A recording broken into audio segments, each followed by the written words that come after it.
ரொம்பவும் ஹெல்த்தியான dry fruits laddu எப்படி பண்ணுறது பார்க்கலாம் வாங்க. ஒரு பேனில் தேவையான அளவு நெய் சேர்த்துட்டு அதில் 1 கப் முந்திரி, 1 கப் பாதாம், 1 கப் பிஸ்தா நல்லா சாப் பண்ணி அது கூட சேர்த்துக்கோங்க. சேர்த்துட்டு நல்லா பொன்னிறமாக வர வரைக்கும் 2 நிமிஷம் வறுத்து எடுத்துக்கோங்க. அடுப்பு சிம்லேயே வச்சுக்கோங்க. நல்லா வறுத்ததுக்கப்புறமா அது ஒரு பவுலில் ட்ரான்ஸ்ஃபர் பண்ணிக்கோங்க. அதே பேனில் எடுத்து வச்சுருக்க கிஸ்மிஸ் சேர்த்துக்கோங்க. சேர்த்துட்டு அதுவும் நல்லா புசுன்னு வர மாதிரி வறுத்து எடுத்து அந்த பவுலில் சேர்த்துக்கோங்க. நெக்ஸ்ட்டு அதே பேனில் சீட்ஸ் சேர்த்துருக்கேன். பம்கின் சீட்ஸும் மெலன் சீட்ஸும் சேர்த்துருக்கேன். சேர்த்துட்டு நல்லா அதுவும் பொன்னிறமாக வர வரைக்கும் வறுத்து எடுத்து ஒரு பவுலில் ட்ரான்ஸ்ஃபர் பண்ணிக்கோங்க. நெக்ஸ்ட்டு அது கூட நிலக்கடலை சேர்த்துட்டு அதையும் நல்லா பொன்னிறமாக வர வரைக்கும் வறுத்துட்டு பவுலில் ட்ரான்ஸ்ஃபர் பண்ணிக்கோங்க.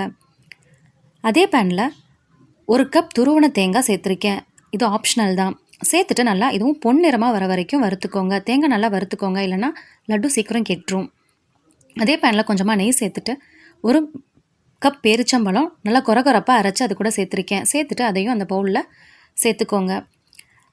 சூடு ஆறுனதும் கையில் பிடிக்கிற பதத்துக்கு வந்ததுக்கப்புறமா குட்டி குட்டி உருண்டையாக பிடிச்சி எடுத்துக்கோங்க. அவ்வளோதாங்க. கடையில் கிடைக்கிற அதே டேஸ்ட்டில் சூப்பரான ட்ரை ஃப்ரூட்ஸ் லட்டு வீட்டிலையே ரெடி. இது ரொம்பவும் ஹெல்த்தியான ஸ்நாக்ஸ் பாக்ஸ் ரெசிபியும் கூட. வீட்டிலையே ஈஸியாக செஞ்சிடலாம். வீடியோ பிடிச்சிருந்தா கண்டிப்பாக லைக் பண்ணுங்கள். இன்னும் டிஃப்ரெண்ட்டான ஹெல்த்தியான ரெசிபிக்கு சேனலை சப்ஸ்கிரைப் பண்ணிக்கோங்க.